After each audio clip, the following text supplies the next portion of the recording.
All right, let's just jump right in. We're about to explore one of the most ambitious, most elegant, and let's be honest, one of the strangest ideas in all of physics, string theory. It's nothing less than an attempt to write down the final rules of reality itself. And it leads to some conclusions that are, frankly, hard to wrap your head around. You've probably heard the wildest one, this idea that we're living in a universe with 26 dimensions. So you gotta ask, right? Why on earth would some of the smartest people alive seriously consider an idea that requires 22 extra dimensions that we can't see, touch, or feel? Well, the answer is a fascinating story about a stunning success, a really big problem, and an idea that was so simple it was radical.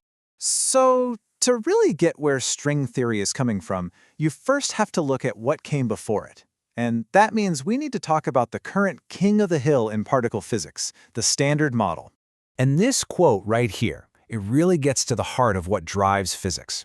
It's this deep desire for unification. Taking things that look totally different, like electricity and magnetism, and realizing, wait a minute, these are actually two sides of the same coin. And the Standard Model is probably the greatest example of that quest for unity we've ever achieved. And man, what a success story it is. It's just stunning. It takes three of the four big forces of nature, the strong force, the weak force, and electromagnetism, and wraps them up into one beautiful package. Every single particle we've ever discovered, from quarks to the Higgs boson, fits in there perfectly. We've tested its predictions over and over, and they've been confirmed with mind-blowing accuracy. You could seriously argue it's the most successful theory humans have ever come up with. But here's the thing. It's not the whole story. It's got these cracks. For starters, there are about 20 numbers in the theory, like the mass of an electron, that we just have to measure and plug in by hand. The theory has no idea why they have the values they do. It also can't explain why particles show up in these weird family patterns. And if you push it to the absolute extremes, like inside a black hole or at the Big Bang, the math just gives up. But the real kicker, the giant glaring omission, it has absolutely nothing to say about gravity. And that right there, that's the big one. That's the heavyweight title fight of modern physics, the problem of quantum gravity. You've got these two incredible theories. In one corner, quantum mechanics, our flawless theory for the tiny world of particles. And in the other corner, general relativity, Einstein's masterpiece, our theory of gravity and the cosmos. The problem is, they do not play nice together, at all. Okay, I know this diagram looks a little intense, but the idea behind it is actually pretty straightforward. Right now, our theories treat fundamental particles like electrons as perfect zero-dimensional points. The problem is, when you try to calculate what happens when two of these points get super close to each other, like in that diagram C, the math completely short-circuits. It just screams infinity at you, which is basically physics' way of saying, nope, your theory's broken here. And I really want to stress this. This isn't some minor rounding error we can sweep under the rug. This is a 5-alarm fire. It's a fundamental breakdown in our understanding of the universe. The fancy physics term is non-renormalizability, but all you need to know is that it's a huge signpost telling us we are missing a major piece of the puzzle. Something deep about reality is just not in our equations.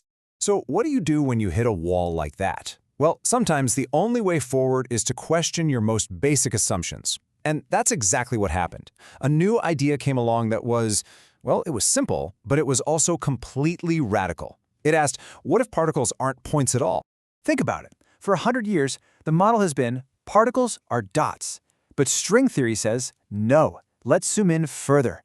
And if you could, you wouldn't find a dot. You'd find a tiny vibrating filament of energy, a little loop, a string. And that one little change, going from a zero-dimensional point to a one-dimensional string, well, it changes absolutely everything. And this right here is the magic trick. Look at the left, that's the problem. 2 points colliding at a single infinitely sharp location. That's what gives us those pesky infinities. But now look at the right. The strings don't collide at a point. They merge and split smoothly. That interaction is smeared out over a little patch of space-time. And just like that, poof, the infinities are gone. They just disappear. It's an unbelievably elegant solution. Okay, great. So we've got strings instead of points. But now what? How do they actually work? How do they move and vibrate? Well, this isn't just physicists making stuff up. There's a very strict, very powerful mathematical rulebook that governs every single thing these strings can do. That rulebook is something called an action principle. The best way to think about it is like a system's DNA. It's this one master equation that contains all the instructions. If you have the action, you can figure out everything this system is allowed to do. It's the fundamental law that has to follow. And here it is. This beast is called the Polyakov action. This is the DNA for a string. Now, don't worry, there's not going to be a test. You don't need to understand any of this math. The only point here is to show you that this whole thing has a very precise logical starting point. Physicists didn't just dream this up. They wrote down this equation and then just followed the logic. They let the math lead the way. And where that math led them was someplace no one, and I mean no one, could have ever predicted. It was a place that was both incredibly beautiful and deeply, deeply strange. So, you have the rulebook. The next step is to make it quantum. You have to apply the rules of quantum mechanics. It's a process called quantization. So, the big question is, what happens when you do that? What does a quantum string look like? The very first thing that comes out of the math is just, wow, it's kind of a miracle. Remember how the standard model's biggest failure was leaving out gravity? Well, it turns out that one of the ways a string can vibrate, think of it like one of the notes a guitar string can play, has the exact properties of the graviton. That's the particle that carries the force of gravity. You don't have to put gravity in by hand, it just shows up. It's a natural consequence of the theory. For physicists, this was a jaw-dropping moment. So you can imagine the excitement, right? This one idea solves the infinity problem, and it gives you gravity for free. It really seemed like they were on the verge of the ultimate theory. But, you know how it goes. There was a catch, a big one. All of this beautiful math, all of this elegance, it only holds together under one, let's just say, unexpected condition. The math only works, the theory is only consistent with what we know about the universe, things like Einstein's special relativity, if space-time isn't four-dimensional. It has to be 26-dimensional. And let me be clear, this wasn't something they picked. It wasn't a choice. It was a mathematical requirement. As this quote says, if you try to make the theory work in any other number of dimensions, you break a fundamental rule of the universe. It's a symmetry called Lorentz invariance, which is just a fancy way of saying the laws of physics don't change just because you're moving. It's absolutely essential. And for a quantum string, that rule only survives in 26 dimensions. Any other number and the whole thing collapses into nonsense. And that is why physicists even entertain this wild idea of extra dimensions, not because it's intuitive, but because the math forces their hand. It's a bargain. And if you're willing to pay that strange price, the prize on the other side is enormous. What you get is the promise of a theory of everything. You get a theory where gravity isn't an afterthought, it's a core part of the structure. You get a path to unifying all the forces. You get a theory with no fiddly knobs to tune.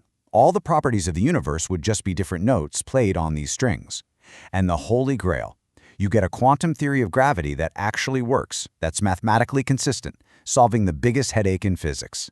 So that's the picture string theory paints. It's this absolutely breathtaking vision where everything, you, me, the stars, all the forces, is just different vibrations of these tiny little strings, a cosmic symphony. But, and yeah, it's a massive but, we can't test it. The energies you'd need to see a string are just astronomical, way beyond anything we can build. So that leaves us with this huge lingering question. Are we looking at the true blueprint of the universe? Are we just admiring the most beautiful dead end in the history of science?